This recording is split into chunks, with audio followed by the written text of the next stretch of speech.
बिहार सरकार ने अपने मंत्रियों के लिए बड़ा फैसला लिया है। बिहार में अब मंत्री एक नहीं बल्कि दो दो सरकारी आवास रख सकेंगे। यानी मंत्री को जो बंगला मंत्री पद के तहत आवंटित है, उसके अलावा वे अपना विधायक आवास भी अपने पास रख सकेंगे। आखिर क्या है एक मंत्री और दो बंगले वाला सरकारी फैसला जिस पर मच गया है सियासी घमासान? सबसे पहले आप ये रिपोर्ट देखिए, फिर खबर तो समझिए।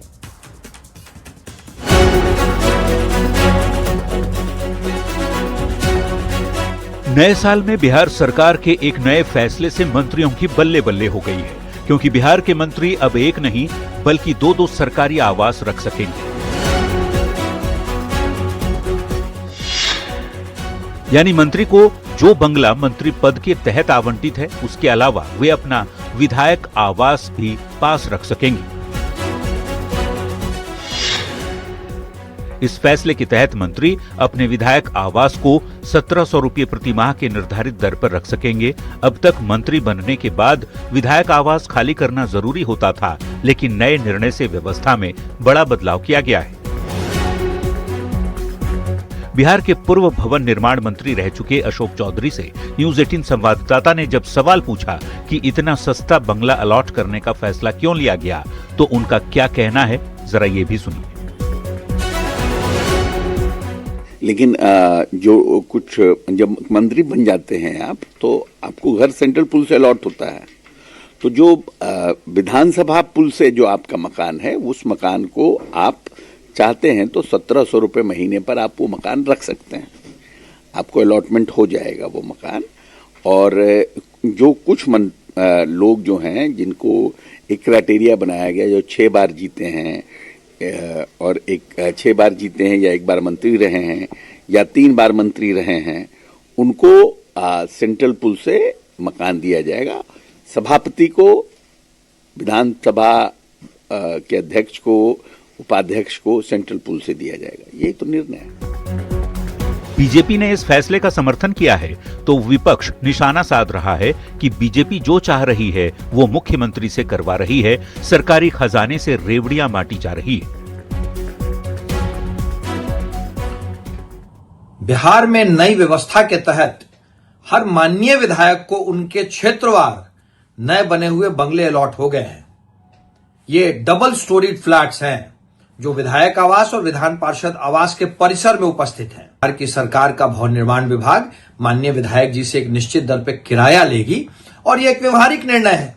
व्यवहारिकता को देख करके बिहार सरकार ने निर्णय लिया है जो बहुत ही श्रेयकर है।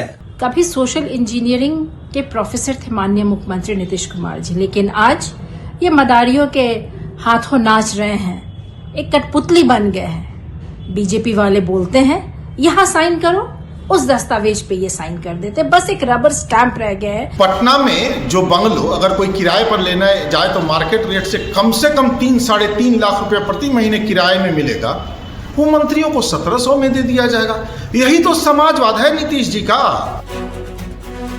बिहार में सरकारी बंगलों को लेकर विवाद कोई नई बात नहीं है। समय समय पर मंत्रियों, विधायकों और पूर्व मंत्रियों को आवास आवंटन को लेकर सियासी घमासान होता रहा है। ताजा विवाद उस फैसले के बाद हो रहा है जिसमें मंत्रियों को दो दो सरकारी आवास रखने की अनुमति दी गई है। न्यूज 18 के लिए पटना से आनंद अमृतराज की रिपोर्ट। तो सरकार ने यह फैसला लिया है कि मंत्रियों को अब दो दो बंगले मिलेंगे, लेकिन सवाल यही पूछा जा रहा है कि आखिर क्यों? तो चलिए अब ये समझते हैं कि बिहार में माननीय को दो दो सरकारी बंगले क्यों दिए जाएंगे। सरकार ने यह निर्णय लिया है कि मंत्री अब दो दो सरकारी बंगले रख सकेंगे, जिसमें कि 15 वरिष्ठ विधायकों को भी बड़ा बड़ा बंगला दिया जाएगा। नीतीश कैबिनेट ने यह बड़ा फैसला मंगलवार को लिया और बंगले के साथ साथ मंत्रियों को एक आवास भी मिलेगा। यह फैसला सरकार की तरफ से लिया गया है। यानी कि जो मंत्री हैं उन्हें बंगला भी मिलेगा और वो जो विधायक बनकर जीतकर आए हैं तो विधायक आवास जो अलॉट होता है वो भी उन्हें मिलेगा। कुछ शर्तों के साथ मंत्रियों को एक अतिरिक्त आवास भी दिया जाएगा। अब ये जानते हैं कि किन किन लोगों को दो दो सरकारी बंगले मिलेंगे। तो विधानसभा के अध्यक्ष को 2 सरकारी बंगला मिलेगा, विधानसभा के उपाध्यक्ष भी 2 बंगले ले सकेंगे। विधान परिषद के सभापति को भी बंगला मिल सकता है और विधान परिषद के उपसभापति भी 2 बंगले ले सकेंगे। अब ये जानते हैं कि सरकार कहां-कहां बंगले देगी। तो एक तो विधानमंडल पुल में निर्वाचन क्षेत्र के हिसाब से आवास दिए जाएंगे और दूसरा पटना केंद्रीय पुल में एक बड़ा बंगला आवंटित किया जाएगा। मंत्रियों के वरिष्ठ विधायकों को बड़े-बड़े बंगले दिए जाएंगे, जिनमें 15 सीनियर विधायकों को भी बंगला दिया जाएगा। जो नीतीश मंत्रिमंडल के सदस्य नहीं हैं, उन्हें बंगला दिया जाएगा। वरिष्ठ विधायकों को भी विधानमंडल पुल में निर्वाचन क्षेत्र के हिसाब से आवास दिया जाएगा और इन्हें भी केंद्रीय पुल में 15 बड़े बंगले आवंटित किए जाएंगे। हालांकि दूसरे बंगले के लिए सीनियर विधायकों से किराया लिया जाएगा।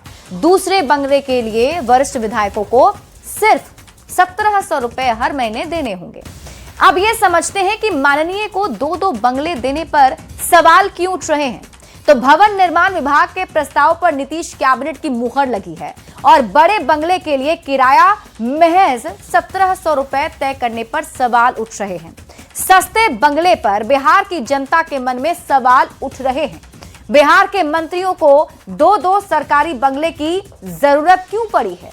लोग पूछ रहे हैं, क्या ये बिहार की जनता की गाढ़ी कमाई की फिजूल खर्ची है? क्या ये चुनाव बाद माननीयों को खुश करने की तरकीब है?